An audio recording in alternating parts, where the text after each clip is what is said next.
قرآن کریم میں اللہ تعالیٰ کا ارشاد ہے، ان اللہ یأمرکم ان تؤدوا الامانات الی اہلہا۔ اللہ تمہیں اس چیز کا حکم دیتا ہے کہ امانت اس کے اہل کے سپرد کیا کرو۔ جو بھی امانت ہو وہ اس امانت کے اہل کو سپرد کیا کرو۔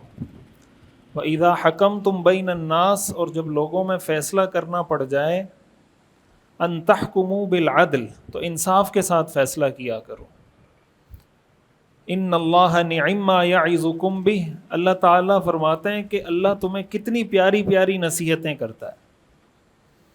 إِنَّ اللَّهَ نِعِمَّا يَعِظُكُمْ بِهِ، اللہ فرماتے ہیں کہ میں تمہیں کتنی پیاری پیاری نصیحتیں کرتا ہوں، کتنی اچھی اچھی نصیحتیں کرتا ہوں، ایسی نصیحتیں کہ دنیا بھی سنور جائے، آخرت بھی سنور جائے۔ اور اللہ تعالیٰ نے یہ دو نصیحتیں کرنے کے بعد بتایا، دو نصیحتیں کیا کی؟ پہلی نصیحت یہ کی کہ امانت کس کے حوالے کرو؟ اس کے اہل کے، جو امانت کا اہل ہو اس کے حوالے کرو۔ دوسری نصیحت اللہ نے یہ کی کہ جب فیصلہ کرو تو انصاف کے ساتھ کرو، جب بات کرو تو انصاف کے ساتھ بات کرو۔ قرآن کریم میں سورہ مائدہ میں اللہ تعالیٰ کا ارشاد ہے، وَلَا يَجْرِمَنَّكُمْ شَنَآنُ قَوْمٍ عَلَىٰ أَلَّا تَعْدِلُوا اعْدِلُوا هُوَ أَقْرَبُ لِلتَّقْوَىٰ۔ اللہ تعالیٰ فرماتے ہیں کسی قوم کی دشمنی تمہیں اس جرم پر آمادہ نہ کرے کہ تم ناانصافی شروع کر دو۔ اعدلوا، انصاف کی بات کیا کرو، ہوا اقرب للتقویٰ، یہ تقویٰ کے زیادہ قریب ہے۔ آپ جانتے ہیں شریعت کا حکم یہ ہے کہ اگر ایک طرف مسلمان ہیں ایک طرف غیر مسلم ہیں، اور مسلمان اور غیر مسلم کا کسی مسئلے میں ان کی لڑائی ہو جاتی ہے، اختلاف ہو جاتا ہے، اور وہ کیس لے کر عدالت میں پہنچ جاتے ہیں، تو عدالت کو کیا حکم ہے کہ عدالت مسلمان کے حق میں فیصلہ کرے، یا عدالت کو یہ حکم ہے کہ جو حق پر ہے اس کے حق میں فیصلہ کرے؟ شریعت کا حکم کیا ہے؟ بولیں۔ شریعت کا حکم یہ کہ جو حق پر ہے اس کے حق میں فیصلہ کر دیں، اگر وہ عیسائی ہے، اگر وہ یہودی ہے، اگر وہ مشرک ہے، اگر وہ ہندو ہے، اگر وہ بدھ مت ہے، اس سے فرق یہ دیکھا جائے گا کہ یہ جو کیس ہے، یہ جو معاملہ ہے، اس میں مسلمان حق پر ہے یا ہندو حق پر ہے، اس میں مسلمان حق پر ہے یا کرسچن حق پر ہے۔ جو حق پر ہوگا فیصلہ اس کے حق میں ہوگا۔ اب اگر کوئی قاضی، کوئی عدالت کا کوئی جج مثال کے طور پر کیس آیا اور اس نے کسی کرسچن کے حق میں فیصلہ کر دیا، تو اس کا کیا مطلب ہوگا کہ یہ جج عیسائی بن گیا؟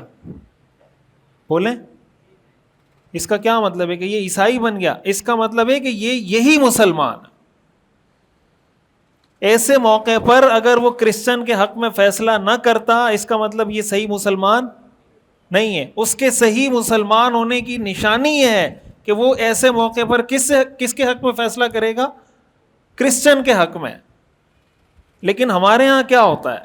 ہمارے ہاں یہ ہوتا ہے کہ اگر دو لوگوں کا آپس میں اختلاف ہو رہا ہے کسی مسئلے پہ، تو اگر آپ نے اس شخص کے حق میں فیصلہ کیا جس کو آپ فیور دینا چاہتے ہیں کسی بھی وجہ سے، مثال کے طور پر وہ آپ کی پارٹی کا ہے، وہ آپ کی برادری کا ہے، وہ آپ کی کمیونٹی کا ہے، وہ آپ کی زبان بولتا ہے، آپ یہ چاہتے ہیں کہ اس کے حق میں فیصلہ ہونا چاہیے، اور عدالت اس کے خلاف فیصلہ کر دیتی ہے، اور اگر آپ انصاف کی نظر سے دیکھیں تو وہ فیصلہ ٹھیک ہو، تو کیا ہم اس بات کو ایکسیپٹ کرنے کے لیے تیار ہوتے ہیں کہ یار ٹھیک ہے، یہ فیصلہ ہے، ٹھیک ہے، میرے چچا کے خلاف ہے، میرے بھائی کے خلاف ہے، میرے والد کے خلاف ہے، میری پارٹی کے خلاف ہے، میری پارٹی کے لیڈر کے خلاف ہے، لیکن فیصلہ صحیح کیا ہے تو اس لیے اس فیصلے میں اس جج کے ساتھ ہوں۔ ہمارے ہاں یہ تصور پایا جاتا ہے۔ ہمارے ہاں یہ تصور نہیں ہے۔ ہمارے ہاں تصور یہ ہے کہ میں جس سائڈ پر ہوں، اگر آپ وہ بات کریں تب تو آپ ٹھیک ہیں، اور اگر میں جس سائڈ پر ہوں آپ وہ بات نہ کریں تو میری مرضی میں کوئی بھی آپ پہ الزام لگا دوں، چاہے تو میں آپ کو کسی کا ایجنٹ بنا دوں، چاہے تو میں آپ کو کافر کر دوں، چاہے تو آپ کو میں فاسق بنا دوں، چاہے تو میں آپ کو اسلام سے نکال دوں، کچھ بھی کر سکتا ہوں. اللہ تعالیٰ قرآن کریم میں فرماتے ہیں کہ جب فیصلہ کرو انصاف سے کرو، اور آگے اللہ فرماتے ہیں ان اللہ نعم ما یعظکم بہ، کہ اللہ تمہیں کتنی اچھی نصیحت کرتا ہے. اس کا مطلب جو آدمی اس پہ عمل نہیں کرتا وہ اللہ کی اس نصیحت سے منہ پھیر رہا ہے. اب پہلا حکم اللہ نے اس میں کیا دیا ہے اس آیت میں، کہ امانت اس کے اہل کے سپرد کرو. حدیث شریف میں آتا ہے رسول اللہ صلی اللہ علیہ وسلم نے ارشاد فرمایا اذا ضیعت الامانہ فانتظر الساعہ، جب امانت ضائع کر دی جائے تو قیامت کا انتظار کرنا. صحابہ نے پوچھا امانت ضائع کرنے کا کیا مطلب؟ آپ نے فرمایا اذا وسد الامر الى غیر اہلہ فانتظر الساعہ، جب کوئی بھی معاملہ کسی نااہل کے سپرد کر دیا جائے تو قیامت کا انتظار کرنا. امانت کو ضائع کرنے کا مطلب کیا ہے؟ کہ کوئی بھی کام آپ نااہل آدمی کے سپرد کر دیں. مثال کے طور پر ایک آدمی ڈرائیور بن گیا، اس کو ڈرائیونگ نہیں آتی، ڈرائیور بن گیا، ڈرائیونگ کا لائسنس اس نے لے لیا لیکن ڈرائیونگ اس کو نہیں آتی. اس کا مطلب آپ نے یہ ڈرائیونگ کی جو امانت تھی یا یہ نااہل آدمی کے سپرد کی ہے. اب جب نااہل آدمی کے سپرد کریں گے، ایسے آدمی نے ڈرائیونگ لائسنس بنا لیا رشوت دے کے، جس کو ڈرائیونگ نہیں آتی، وہ کیا کرے گا؟ وہ جب سڑک پہ جائے گا، جب گاڑی چلائے گا تو کیا کرے گا؟ نقصان کرے گا، حادثہ کرے گا، ایکسیڈنٹ کرے گا. تو اگر یہ امانت اہل کے سپرد ہوتی، ڈرائیونگ لائسنس اس شخص کو ملتا جس کو ڈرائیونگ آتی ہے، تو یہ حادثہ ہوتا. ایک تو حادثات وہ ہوتے ہیں جو حادثاتی طور پہ کسی بھی وجہ سے ہو جاتے ہیں نا، بریک فیل ہو گیا، کچھ ہو گیا، لیکن حادثات کا کتنا بڑا ریشو ہے جو اس وجہ سے ہوتا ہے کہ ڈرائیور کو صحیح ڈرائیونگ ہی نہیں آتی.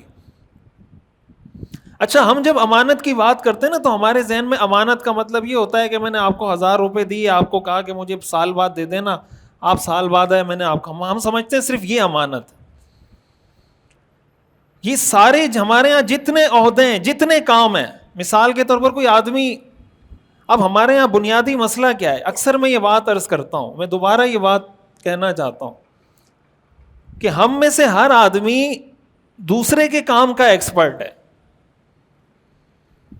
ہم میں سے ہر آدمی دوسرے کے کام کا، جس چیز کی میں تنخواہ لیتا ہوں، جو میرا سورس آف انکم ہے، جو میرا ذریعہ آمدن ہے، اس میں کتنا بہتر ہوں، یہ اصل. مثال کے طور پر ایک ڈرائیور ہے تو اس کی سورس آف انکم کیا ہے؟ ڈرائیونگ. اس کا مطلب یہ ہے کہ اس کو دنیا کا اور کوئی کام آتا ہو یا نہ آتا ہو، ڈرائیونگ اس کو ایسی کمال کی آنی چاہیے کہ وہ اس کی ٹکر کا کوئی نہ ہو. یہی مطلب ہے نا، شریعت یہی کہتی ہے ان اللہ کتب الاحسان علی کل شیء، اللہ تعالیٰ نے ہر چیز میں احسان کو لازم کیا. احسان کا مطلب کوئی بھی کام کریں اچھے طریقے سے کریں. اب کوئی آدمی ڈرائیور ہے، اس کا مطلب وہ ایسا ڈرائیور ہو کہ اس کی طرح کوئی ڈرائیور نہ ہو. کوئی آئی ٹی کا ایکسپرٹ ہے تو وہ آئی ٹی کا ایسا ایکسپرٹ بنے پھر کہ پھر اس کی طرح کا کوئی ایکسپرٹ دنیا میں نہ ہو. کوئی سائبر سیکیورٹی کا ماہر ہے تو وہ پھر ایسا ماہر بنے کہ اس کی طرح سائبر سیکیورٹی کا ماہر کوئی اور. یہ شریعت کا حکم ہے. اب ہمارے ہاں رکشے والا، ٹیکسی والا، ریڑھی والا، دکان والا، ہر شخص، اس سے آپ کسی بھی موضوع پہ تبصرہ کروا لو، بھائی وزیر اعظم کیسا ہے، آرمی چیف کیسا ہے، فوج کیسے کام کر رہی ہے.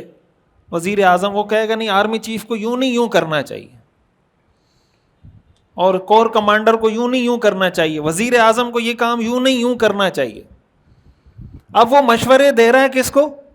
آرمی چیف کو. مشورے دے رہا ہے پرائم منسٹر کو. مشورے دے رہا ہے وزیر اعلیٰ کو. سمجھ آ رہی بات؟ اور وزیر اعلیٰ صاحب مشورے دے رہے ہیں عوام کو. سمجھ آ رہی بات؟ نہ وہ اپنا کام صحیح طریقے سے کر رہے ہیں. وہ ہمیں جیسے بجلی کا مسئلہ ہوگا تو وہ آپ کو کبھی کبھی وزیروں کے بیانات آتے ہیں نا کہ لوگوں کو چاہیے بجلی کا استعمال کم کر دیں. وہ ٹماٹر جب مہنگے ہوئے تھے تو کہا تھا ٹماٹر خریدنا کم کر دیں. اس طرح کے مشورے آپ کو دینا شروع کر دیں. اور یہ عوام مشورے دے رہی ہے ان کو. تو اگر ایسا ہو کہ ہم اپنا کام ٹھیک طریقے سے کریں, وہ اپنا کام ٹھیک طریقے سے کریں, تو سسٹم صحیح ہو جائے گا نہیں ہوگا. ہمارے استاذ محترم ہمیں اکثر مفتی ابو لبابہ صاحب وہ فرماتے ہیں کہ دیکھیں یہ ہمارے ہاں جتنے برانڈز بنے ہوئے ہیں نا, جیسے مثال کے طور پر کوئی جوتوں کا برانڈ ہے, کتنے بڑے بڑے برانڈز ہیں جوتوں کے, تو آپ اگر اس کو عام اپنی حالت میں دیکھیں تو اس کو ہم موچی کہتے ہیں. جوتے گانٹنے والے کو کیا کہتے ہیں؟ موچی کہتے ہیں نا. لیکن اگر جوتے گانٹنے والا اپنے کام پہ محنت کرے تو وہ برانڈ بن جاتا ہے. کیا بن جاتا ہے؟ جو جوتے کا برانڈ ہے وہ کیا بیچتا ہے؟ جوتے بیچتا ہے نا. تو ویسے اس کو موچی کہتے ہیں, لیکن جب وہ محنت کرتا ہے وہ برانڈ بن جاتا ہے. کوئی سموسے بنا رہا ہے, پکوڑے بیچ رہا ہے. کراچی میں ہر جگہ کتنی ایسی بیکریاں ہوتی ہیں کہ دور دور سے لوگ وہاں کے سموسے خریدنے آتے نہیں آتے کہ یار رول یہیں سے خریدنے کہ سموسے یہیں سے خریدنے. کیوں؟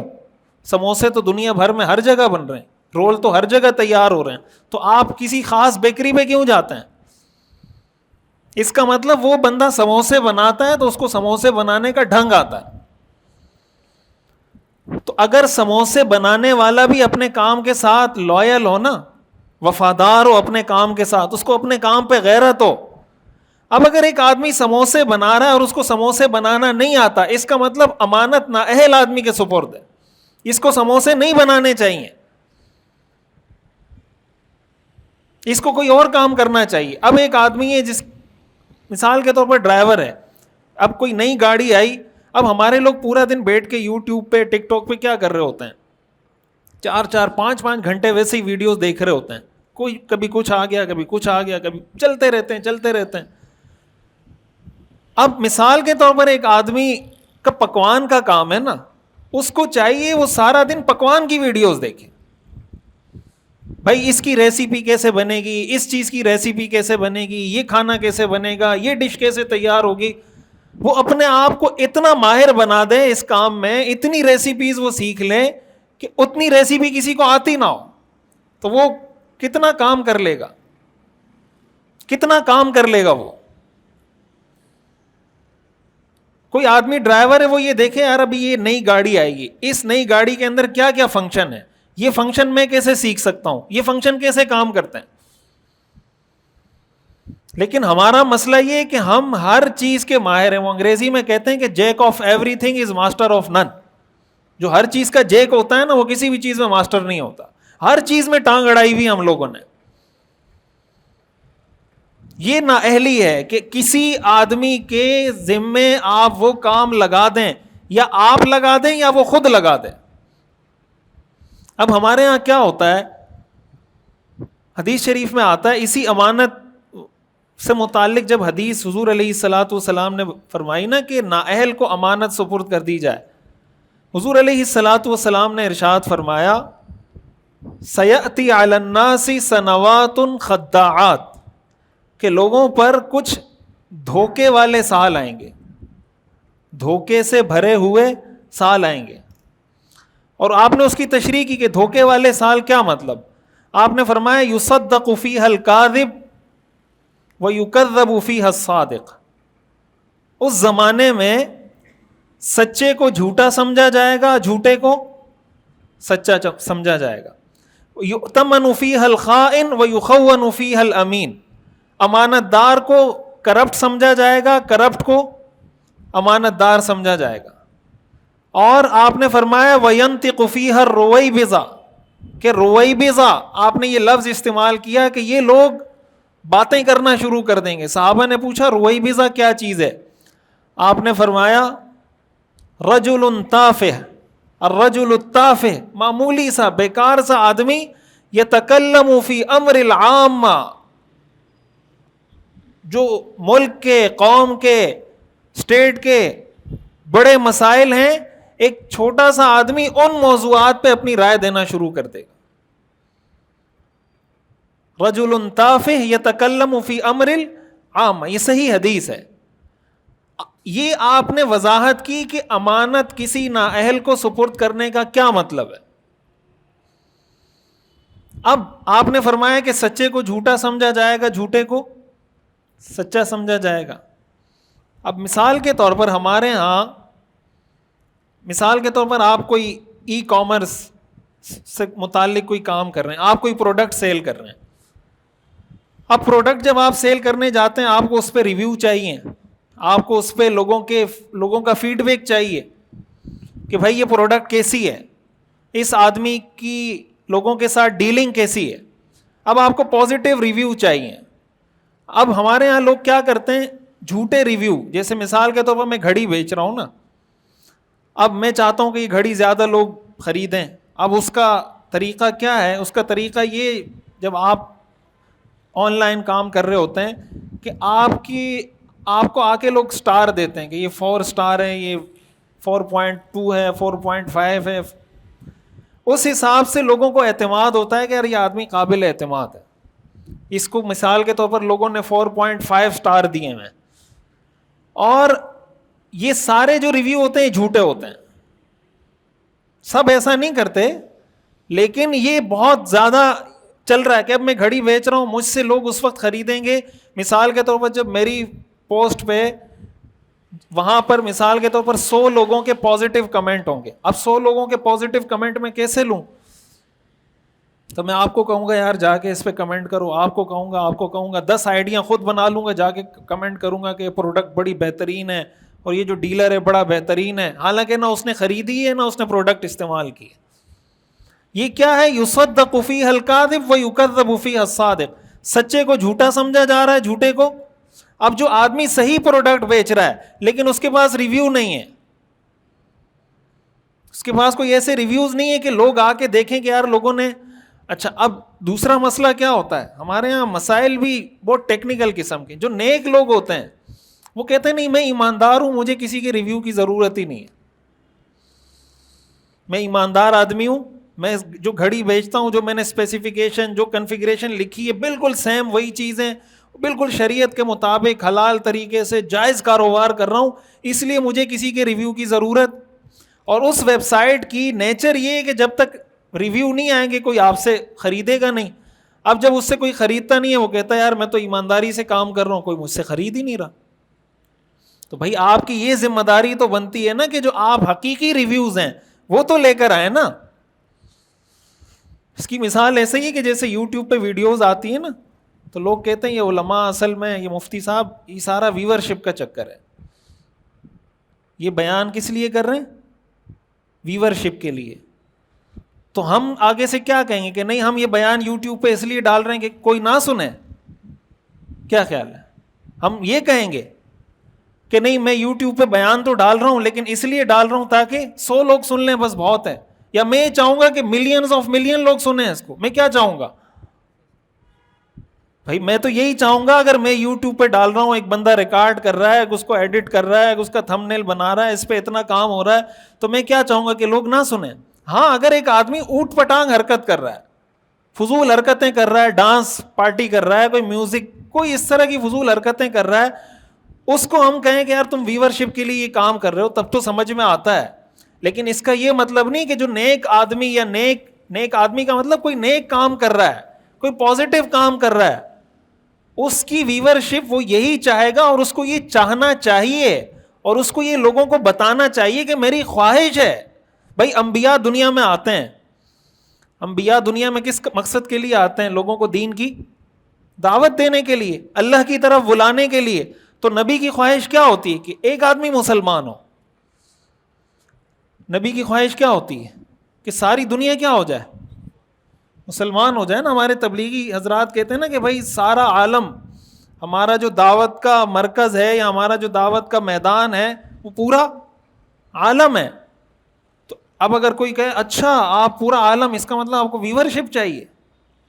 یہ دوسری ویورشپ ہے نا. جب آپ یہ کہیں کہ مجھے پورے عالم میں دین کی بات پھیلانی ہے تو آپ کو کہے اچھا آپ پورے دنیا میں مشہور ہونا چاہتے ہیں، آپ کو پوری دنیا کی ویورشپ.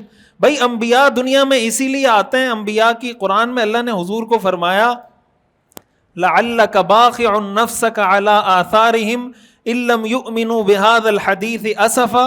اے پیغمبر آپ اپنی جان کو خطرے میں ڈال رہے ہیں اس وجہ سے کہ یہ لوگ مسلمان کیوں نہیں ہو رہے. لعلک باخع نفسک علی آثارہم ان لم یؤمنوا بہذا الحدیث اسفا، افسوس کر کر کے اس وجہ سے کہ یہ لوگ ایمان کیوں نہیں لاتے، آپ اتنا ان کے لیے پریشان ہوتے ہیں، اتنا آپ ان کے لیے غم کرتے ہیں، کڑتے ہیں کہ آپ نے اپنی جان کو خطرے میں ڈال دیا. تو آپ کیا چاہتے تھے کہ میرا پیغام سب تک پہنچے یا نہ پہنچے؟ تو یہ بات اچھے طریقے سے ہمیں پتہ ہونی چاہیے کہ کوئی اگر پازیٹیو کام کر رہا ہے سوشل میڈیا پہ یا یوٹیوب پہ، کوئی بیان اپلوڈ کر رہا ہے، کوئی دین کا کام کر رہا ہے، اس کی یہ خواہش ہونی چاہیے. اب جب کوئی آدمی زیادہ نیک بننے کی کوشش کرتا ہے تو وہ آگے سے اسی چیز کا انکار کر دیتے ہیں کہ نہیں، ہمیں تو ویورشپ نہیں چاہیے. ویورشپ نہیں چاہیے تو اللہ کی رضا کے لیے یوٹیوب چینل بنایا آپ نے. یوٹیوب چینل مطلب بنانے سے ثواب ملتا ہے، 10 نیکیاں ملتی ہیں، 50 نیکیاں ملتی ہیں. یوٹیوب چینل بنانے سے کیا ہوتا ہے؟ جب آپ کو ویورشپ نہیں چاہیے تو بنایا کیوں؟ یہی کام ہمارے وہ لوگ کرتے ہیں جو ایمانداری کے ساتھ کوئی پروڈکٹ بیچ رہا ہے، آپ اس کو کہیں گے پروفیشنل طریقے سے اس پہ لوگوں کے ریویوز لے کر آئیں، جو پازیٹیو ریویوز ہیں وہ لے کر آئیں.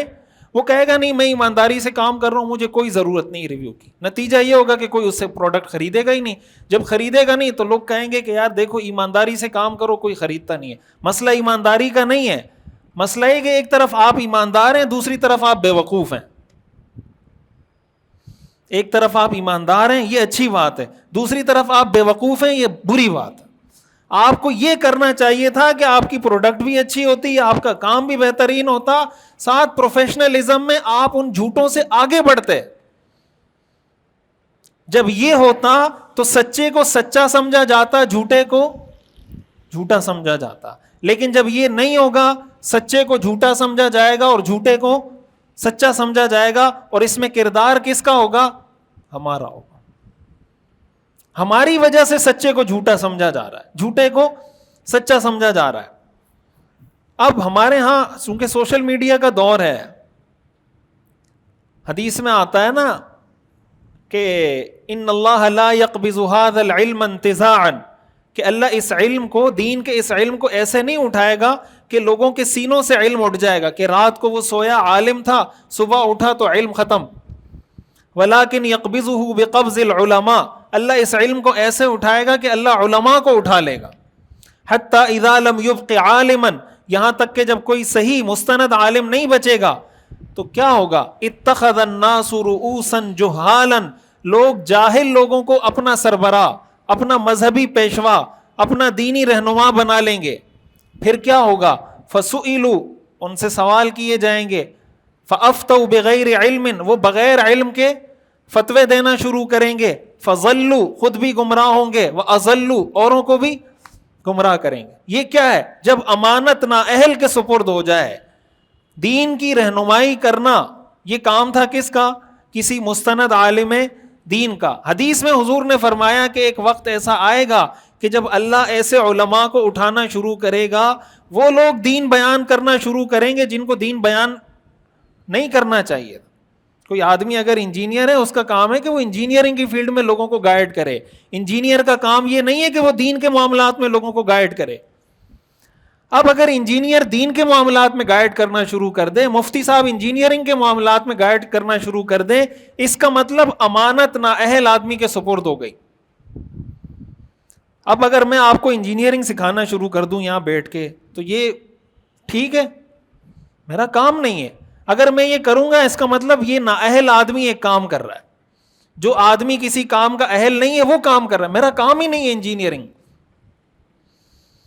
تو جیسے میرا کام انجینئرنگ نہیں ہے، اسی طرح کسی انجینئر کا، کسی پروفیسر کا، کسی سائنسدان کا یہ کام نہیں ہے کہ وہ لوگوں کو دین کے بارے میں گائیڈ کرے اور یہ کہے کہ عالم، مفتی، علماء جو چیز آپ کو بتا رہے ہیں یہ غلط ہے اور جو چیز میں بتا رہا ہوں وہ کیا ہے؟ ٹھیک ہے. یہی آپ نے فرمایا کہ جب ایسے لوگوں کو بڑا بنایا جائے گا، فسئلوا، ان سے سوالات کیے جائیں گے. فافتوا بغیر علم، وہ بغیر صحیح علم کے فتویٰ دیں گے. فضلوا واضلوا، خود بھی گمراہ ہوں گے، اوروں کو بھی گمراہ کریں. اب یہ کیا ہے؟ یصدق فیہا الکاذب ویکذب فیہا الصادق، سچے کو جھوٹا سمجھا جائے گا، جھوٹے کو سچا سمجھا جائے گا. اس لیے کہ جھوٹے کے پاس وہ سکلز ہیں، جھوٹے کے پاس وہ پروفیشنل طریقہ ہے، جھوٹے کے پاس لوگوں کے نفسیات کے ساتھ کھیلنے کے وہ طریقے ہیں جو سچے لوگ استعمال نہیں کر رہے. اب بہت سے لوگ یہ کہتے ہیں کہ علماء ویڈیوز کیوں بناتے ہیں؟ کہتے ہیں نا لوگ. تو بھائی یہ جو فلمیں بن رہی ہیں, یہ جو ڈرامے بن رہے ہیں, ابھی پچھلے دنوں ایک ڈرامہ آیا, کسی نے گروپ میں شیئر کیا تھا, اس کے بارے میں ڈسکرپشن لکھی ہوئی تھی, مدارس کے خلاف پورا کوئی ڈرامہ یا فلم کسی نے بنائی ہے کہ مدارس میں ایسا تشدد, پورا آدھے پونے گھنٹے کی فلم کسی نے بنائی ہے کہ مدارس میں جنسی زیادتی ہوتی ہے, تشدد ہوتا ہے, بچوں کو مارا جاتا ہے, بچوں کے ساتھ یہ ہوتا ہے, فلاں ہوتا ہے, پورا. اب مثال کے تو پونے گھنٹے کی ویڈیو اس نے تو بنا دی, اور ہم کہیں کہ بس ٹھیک ہے اس نے بنا دی, ہم تو میڈیا پہ آئیں گے نہیں. تو پھر کیا ہوگا؟ کون سی بات معاشرے میں پھیلے گی, صحیح بات یا غلط بات؟ اب مثال کے طور پر اگر کوئی آدمی کہیں پر یہ ہوا ہے, کہیں پہ یہ مسئلہ ہوا ہے, تو کیا اس کی وجہ سے آپ سارے مدارس کو, سارے علماء کو, سارے دینی طبقے کو ٹارگٹ کر سکتے ہیں؟ نہیں کر سکتے. یہ دنیا میں کہیں نہیں ہوتا. تو اب نتیجہ کیا ہوگا کہ جب اچھے لوگ اس پہ نہیں آئیں گے تو جھوٹے کو سچا سمجھا جائے گا, نہیں سمجھا جائے گا, اور سچے کو جھوٹا سمجھا جائے گا, نہیں سمجھا جائے گا. تو اگین پھر وہی بات آتی ہے کہ اس میں ایک طرف تو ہم کوئی اچھا کام کر رہے ہوں گے کہ میں ایک اچھا کام کر رہا ہوں, دوسری طرف ہم یہ بے وقوفی کر رہے ہوں گے کہ جو میڈیم ہے, جو ذریعہ ہے, جس ذریعے سے ہم نے پیغام پہنچانا ہے, ہم اس کو استعمال ہی نہیں کر رہے, یا استعمال کر رہے ہیں تو اپنا فضول ٹائم اس پہ ضائع کر رہے ہیں. یہ بات سمجھ میں آ رہی ہے؟ تو یہ ہماری ذمہ داری ہے. یہ کیسے ختم ہوگا کہ سچے کو سچا سمجھا جائے, یہ ٹرینڈ ہو, جھوٹے کو جھوٹا سمجھا جائے. اب اس میں ایک بہت بڑا عمل دخل اس چیز کا ہوتا ہے کہ آپ کا اگر کسی کے ساتھ کسی بھی قسم کا کوئی آپ کی اٹیچمنٹ ہے کسی بھی حوالے سے, جیسے میں نے شروع میں بات کی, آپ کی اپنی برادری سے بھی اٹیچمنٹ ہوتی ہے, آپ کی اپنی پارٹی سے بھی اٹیچمنٹ ہوتی ہے, آپ کی اپنے آرگنائزیشن سے بھی اٹیچمنٹ ہوتی ہے. اب سوشل میڈیا کے اس دور میں یہ بہت بڑا ہتھیار ہے کسی بھی قوم کے اندر آپس میں اختلافات پیدا کرنے کا. ایسا ہے یا نہیں؟ قوموں کو آپس میں لڑایا جاتا ہے, ڈیوائڈ اینڈ رول, یہ ہمیشہ سے جنگوں کا رول رہا ہے. ڈیوائڈ اینڈ, تقسیم کرو اور حکومت کرو. اب تقسیم کبھی مذہب کے نام پہ ہوگی, کبھی زبان کے نام پہ ہوگی, کبھی پارٹی کے نام پر ہوگی, کسی بھی نام سے ہو, لڑا دو, کسی بھی نام پہ ان کو آپس میں لڑا دو. اب یہ دیکھیں ایران کے اس وقت جو حالات ہیں, اس وقت جو ایران پر اسرائیل نے حملہ کیا ہے, ایران نے ساری زندگی جب سے ہم پیدا ہوئے ہیں اس سے بھی پہلے ایران کیا کرتا رہا ہے؟ ایران مسلمانوں کو آپس میں لڑاتا رہا ہے.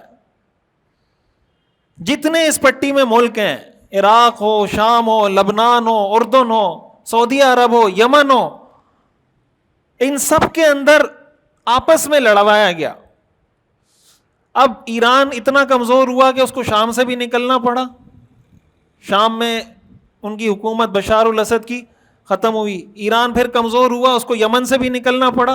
حوثیوں کو جو سپورٹ کر رہا تھا سعودی عرب کے خلاف, اس سے پیچھے ہٹنا پڑا. لبنان میں جا کے جو ان کے حزب اللہ کے لوگ تھے اس کو ٹارگٹ کیا گیا, وہ ان کو صفایا کر دیا. جب سارے کام کروا لیے گئے, شام بھی کمزور کروا لیا, یمن بھی کمزور کروا لیا, لبنان بھی کمزور کروا لیا, اردن بھی کمزور کروا لیا. اب باری آ گئی کس کی؟ اب باری آ گئی ایران. اب ایران پہ اٹیک ہو رہا ہے. تو اگر ایران یہ سب کچھ نہ کرتا, شام کو کمزور نہ کرتا, تو اسرائیل پہلے ایران پہ حملہ نہیں کرتا, اسرائیل پہلے شام پہ حملہ کرتا. اسرائیل پہلے ایران پہ حملہ نہیں کرتا, اسرائیل پہلے لبنان پہ حملہ کرتا. اسرائیل پہلے ایران نہیں آتا, اسرائیل پہلے عراق آتا. یہ اس کے رستے میں پڑتے ہیں سارے, یہ ایسے ڈائریکٹ نہیں آ جاتا کوئی اسرائیل سے بم, یہ انہی رستوں سے گزر کے آتا ہے. لیکن ہوا کیا؟ آپس میں لڑوایا گیا. مسلمان ملک آپس میں لڑے, ایک مسلمان ملک دوسرے مسلمان ملک سے لڑا. نتیجہ کیا ہوا؟ یہ جو اسلام کا تصور ہے نا جہاد کا, کہ بھائی اگر کسی ایک مسلمان ملک پر حملہ ہو تو سارے مسلمانوں پہ جہاد کیا ہو جاتا ہے؟ فرض ہو جاتا ہے. اس فلسفہ کیا ہے؟ اس کا فلسفہ یہی ہے. مثال کے طور پر غزہ پر اسرائیل نے حملہ کیا, ساری دنیا کے مسلمان ملک کھڑے ہو جاتے. آج اسرائیل ایران پہ حملہ نہیں کرتا. آج ایران پہ حملہ ہوا ہے, ساری دنیا کے مسلمان ملک کھڑے ہوں گے, پاکستان بچ جائے گا.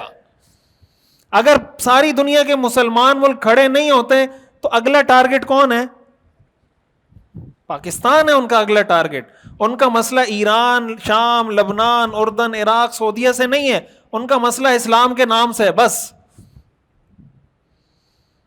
اب ایران پاکستان کے اندر اپنی پروکسیز کے ذریعے کتنا فساد مچایا ایران نے. یہاں پر جو کلبھوشن یادو پکڑا گیا تھا وہ کہاں سے پکڑا؟ وہیں سے آیا تھا نا. جو ابھی بھی جیل میں را کا جو ایجنٹ پکڑا گیا ایران سے آیا تھا. پاکستان کے اندر جتنے فسادات ہوئے، اب یہ کیا ہے کہ اب ایران پاکستان کے ساتھ، پاکستان ایران کے ساتھ آپس میں لڑ رہے ہیں، ایران عراق کے ساتھ، عراق ایران کے ساتھ وہ آپس میں لڑ رہے ہیں. یہ جب آپس میں اس طرح لڑتے رہیں گے تو فائدہ کس کو ہو رہا ہے؟ کفر کو فائدہ ہو رہا ہے. یہی طریقہ کار اپنایا جاتا ہے، ملک کے اندر لوگوں کو لڑوایا جاتا ہے کہ آپ ایسا ماحول پیدا کر دیں اپنے اداروں کے خلاف، ملک کے خلاف، آپس میں ایسی لڑائی پیدا کر دیں کہ کوئی دشمن حملہ آور ہو تو اس دشمن کو زیادہ محنت نہ کرنی پڑے. اگر ایران نے جتنی محنت اپنی پروکسیز کے ذریعے دنیا میں مسلمان ملکوں میں فسادات جس طریقے سے ایران نے کیے ہیں، اگر یہ ساری محنت وہ اس پہ کرتا کہ اپنے آپ کو مضبوط کروں، اور ایسے موقع پر آپ اگر پوری دنیا کا منظرنامہ دیکھیں نا، ایسے اوپر سے دنیا کو دیکھیں، آپ کو اگر ایک ایسی قوت، ایسی طاقت جو کفر کی آنکھوں میں کھٹکتی ہے نظر آئے گی، وہ صرف پاکستان ہے. ہمیں اس کی قدر نہیں ہے، ہمیں پتہ نہیں ہے پاکستان کی اہمیت کا، یہاں کی فوج کی اہمیت کا ہمیں پتہ نہیں ہے. انڈیا نے حملہ کیا، ہم سب جانتے ہیں، تو انڈیا کے ساتھ اسرائیل تھا یا نہیں تھا؟ یہاں اسرائیلی ڈرون گرائے، پاکستان نے نہیں گرائے. پوری سپورٹ اسرائیل کی حاصل تھی انڈیا کو. لیکن ہمارے ہاں ہماری فوج نے اس کو کیسا جواب دیا؟ ایران پر اسرائیل نے ایک حملہ کیا، ان کا آرمی چیف مار دیا، ان کا ایٹم بم بنانے والا جو سب سے بڑا سائنسدان تھا اس کو مار دیا، پاسدارانہ انقلاب جو ان کی سب سے بڑی فورس ہے اس کے ہیڈ کو مار دیا، جتنے ایٹمی سائنسدان تھے بڑے بڑے 8-9 سب کو مار دیا ایک ہی حملے میں. کیا پاکستان کے ساتھ کوئی دشمن ایسا کر سکا ہے؟ تو یہ دشمن اگر ایسا کرنے میں کامیاب نہیں ہو رہا تو اس کے پیچھے کوئی محنت ہے یا ویسے ہی ہو رہا ہے یہ سب کچھ؟ یہ جو قرآن میں اللہ نے فرمایا وَأَعِدُّوا لَهُم مَّا اسْتَطَعْتُم مِّن قُوَّةٍ، کہ کافروں کے خلاف جتنی قوت تیار کر سکتے ہو تیار کرو. کیوں؟ ترہبون بہ عدو اللہ وعدوکم، اس کے ذریعے تم اللہ کے دشمن کو اور اپنے دشمن پر رعب ڈالو گے. اب پاکستان کے پاس آج دنیا میں لوگ طاقت کی زبان سمجھتے ہیں، مذاکرات کی زبان کوئی نہیں سمجھتا. دنیا میں اس کی عزت ہے جس کے پاس طاقت ہے، جس کے پاس اسلحہ ہے، اس کی طاقت، اس کی بات مانی جائے گی. طاقتور کے پاس دلیل کے طور پر بھی طاقت ہی ہوتی ہے. طاقتور کو دلیل دینے کی ضرورت، طاقتور سے آپ پوچھیں گے نا کیا دلیل ہے، وہ کہے گا میری طاقت دلیل ہے، جو کر سکتے ہو کر لو. تو کیا کر سکتے ہو؟ طاقتور کے پاس دلیل بھی کیا ہوتی ہے؟ طاقت ہی ہوتی ہے. اور قرآن نے ہمیں کہا ہے کہ مسلمان کو سب سے زیادہ طاقتور ہونا چاہیے. لیکن عجیب بات ہے کہ ہمارے ہاں، جیسے میں یہ بات اکثر عرض کرتا رہتا ہوں کہ ہمارے ہاں دین دنیا کا جو تصور تقسیم کر دیا گیا کہ یہ مولوی ہے، یہ مسٹر ہے، یہ یونیورسٹی والا ہے، یہ مدرسے والا ہے. بھائی یہ سارے دین کے کام ہیں. ایٹم بم بنانا بھی دین کا کام ہے. قرآن کی اس آیت پہ عمل اس نے کیا ہے جس نے ایٹم بم بنایا ہے، میں نے نہیں کیا عمل. کیا خیال ہے؟ اگر آج کوئی پاکستان سے ڈرتا ہے تو کس وجہ سے ڈرتا ہے؟ کہ پاکستان کے پاس ایٹم بم ہے. تو قرآن نے تو یہی کہا ہے نا کہ ایسی طاقت حاصل کرو کہ تمہارا دشمن تم سے ڈرے. اس کا مطلب اس آیت پہ کس نے عمل کیا؟ جس نے پاکستان کو ایٹم بم بنا کے دیا. تو وہ دیندار ہوا یا دنیا دار ہوا؟ بولیں. عجیب بات ہے، وہ دنیا دار ہے، میں دیندار ہوں. قرآن کی اس آیت پہ عمل اس نے کیا. نماز تو وہ بھی پڑھتا ہے، نماز میں بھی پڑھتا ہوں. روزہ وہ بھی رکھتا ہے، روزہ میں بھی رکھتا ہوں. حج وہ بھی کرتا ہے، حج میں بھی کرتا ہوں. زکوٰۃ وہ بھی دیتا ہے، زکوٰۃ میں بھی دیتا ہوں. اس آیت پہ اس نے عمل کیا ہے، میں نے نہیں کیا. وہ دنیا دار ہے، میں دیندار ہوں. یہ کون سا تصور ہے؟ یہ دین کا تصور نہیں ہے. دین کا تصور یہی ہے کہ یہ سارے دین کے شعبے ہیں. کوئی کسی بھی شعبے، ہاں اس کی نیت ٹھیک ہونی چاہیے. اگر کوئی آدمی یونیورسٹی میں پڑھ رہا ہے، اس کا یہی سارے مقصد حیات ہے، یار اچھا پیسہ کمانا ہے، اچھا گھر بنانا ہے، لگژری لائف اسٹائل ہونا چاہیے، اچھی گاڑی، بینک بیلنس، بھائی یہی زندگی کا مقصد ہے، یہ تو دنیا داری ہے. یہ سب کچھ وہ کرے، اگر وہ اچھی تعلیم حاصل کرتا ہے، گاڑی اس کو پھر بھی ملے گی، بینک بیلنس اس کا پھر بھی ہوگا، لگژری لائف اسٹائل اس کا پھر بھی ہوگا، لیکن اس کا ویژن بہت بڑا ہوگا. وہ اس مقصد کے لیے نہیں جیے گا کہ میں نے کچھ کھایا پیا، عیش کیا، زندگی گزاری، مر گیا، بلکہ وہ امت کے لیے جیے گا، وہ اپنی قوم کے لیے جیے گا، وہ اس ملک کے لیے، انسانیت کے لیے، مسلمانوں کے لیے کوئی کام کرنے کا جذبہ ہوگا اس میں. اور ظاہر ہے تبھی امانت اہل کے سپرد ہوگی. یہ جو اللہ نے فرمایا ان اللہ یأمرکم ان تؤدوا الامانات الی اہلہا، کہ اللہ تمہیں اس چیز کا حکم دیتا ہے کہ تم امانت اس کے اہل کے سپرد کرو، جس کا جو کام ہے اس کو وہ کام کرنا چاہیے.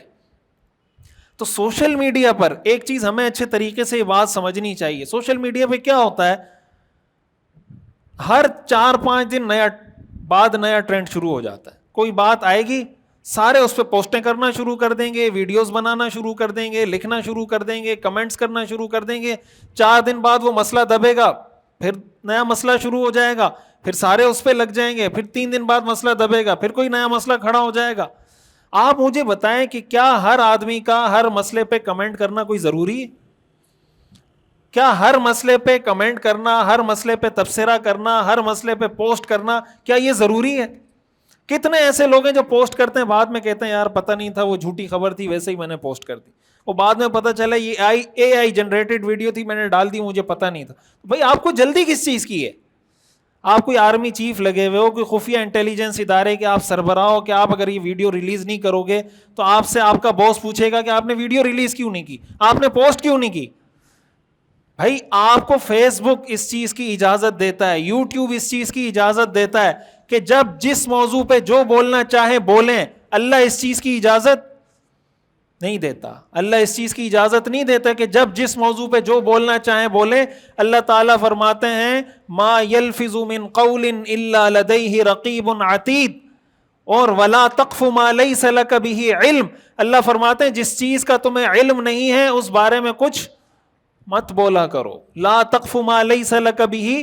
اب بعض اوقات جب ملک کے خلاف پروپیگنڈا شروع ہوتا ہے، مسلمانوں کے خلاف، اب دیکھیں اسلام کے خلاف دنیا میں جو اسلامو فوبیا کا تصور ہے، اسلام کے خلاف جس قسم کے الزامات پوری دنیا میں لگائے گئے، یہ کہ عورتوں کو حق نہیں دیتے، عورت کی آزادی نہیں ہے، عورت کا میراث میں حق کم ہے، عورت حجاب کیوں کرتی ہے، عورت جاب کیوں نہیں کر سکتی، کو ایجوکیشن، یہ سارے جو اسلامی احکام پہ اعتراضات ہونا شروع ہوئے، تو ہمارے کتنے مسلمان ہیں جو اس کا حصہ بنتے چلے گئے.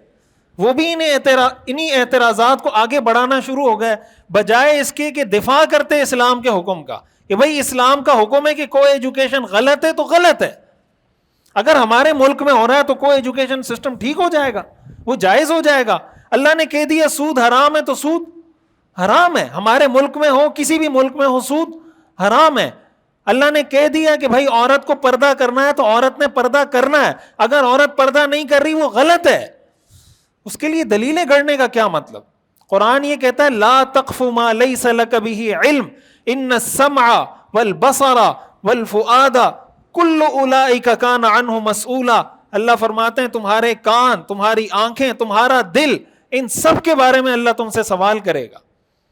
کیا چیز دیکھی، کیا چیز بولی، کیا چیز دل میں سوچ کے عزم کیا، اس کے بارے میں پوچھا جائے گا. تو طریقہ کار یہی ہوتا ہے. اسلام کے بارے میں جب شکوک و شبہات کسی کے دماغ میں پیدا کر دیے جائیں، کل اسلام کے بارے میں کوئی بات آئے گی تو وہ اسلام کے لیے کھڑا ہوگا. جب جہاد کے بارے میں یہ تصور پیدا کر دیا جائے کہ جہاد تو اصل میں ٹیررزم ہے، مجاہد تو دہشت گرد ہوتا ہے، جہاد کرنے والا دہشت گرد ہوتا ہے، داڑھی ٹوپی پگڑی والا دہشت گرد ہوتا ہے، تو جب یہ تصور پیدا کر دیا جائے تو کل کوئی کسی مجاہد کے ساتھ کھڑا ہوگا. کل جب جہاد ہوگا تو مسلمان جہاد کے ساتھ کھڑا ہوگا. بھائی اگر جہاد دہشت گردی ہے، مجاہد دہشت گرد ہوتا ہے، یہ اسرائیل جو غزہ پہ کر رہا ہے یہ کیا ہے؟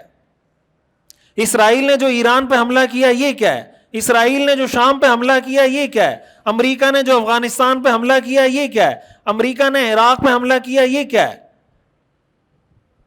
امریکہ کا عراق پر حملہ، افغانستان پر حملہ، اسرائیل کا شام پر حملہ، ایران پر، یہ سب جسٹیفائڈ ہیں. جب کوئی مسلمان آگے سے کھڑا ہوگا کہ اسرائیل کو جواب دو، امریکہ کو جواب دو، تو آگے سے امریکہ یہ نیریٹو بلڈ کرے گا کہ جہاد دہشت گردی ہے، اور ہمارا مسلمان بھی اس کا شکار ہو جائے گا کہ یہ داڑھی ٹوپی والے کیا ہوتے ہیں.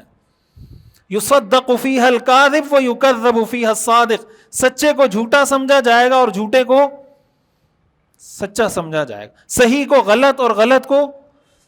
یہ ہماری ذمہ داری ہے. یہ حدیثیں اس لیے کہ ہم اس کو سمجھیں، اس پر عمل کریں. ہم دیکھیں، ہم صحیح کو صحیح کہنے کا حوصلہ اپنے اندر پیدا کریں. ساری دنیا خلاف ہوتی ہے، ہو جائے. غلط کو غلط کہنے کا حوصلہ پیدا کریں. ساری دنیا خلاف ہوتی ہے، ہو جائے. ہم اس کے پابند نہیں ہیں. حدیث میں آتا ہے من التمس رضا الناس بسخط اللہ وکلہ اللہ الی الناس، جو لوگوں کو راضی کرنے کے لیے اللہ کو ناراض کرتا ہے، اللہ اس کو لوگوں کے سپرد کر دیتا ہے.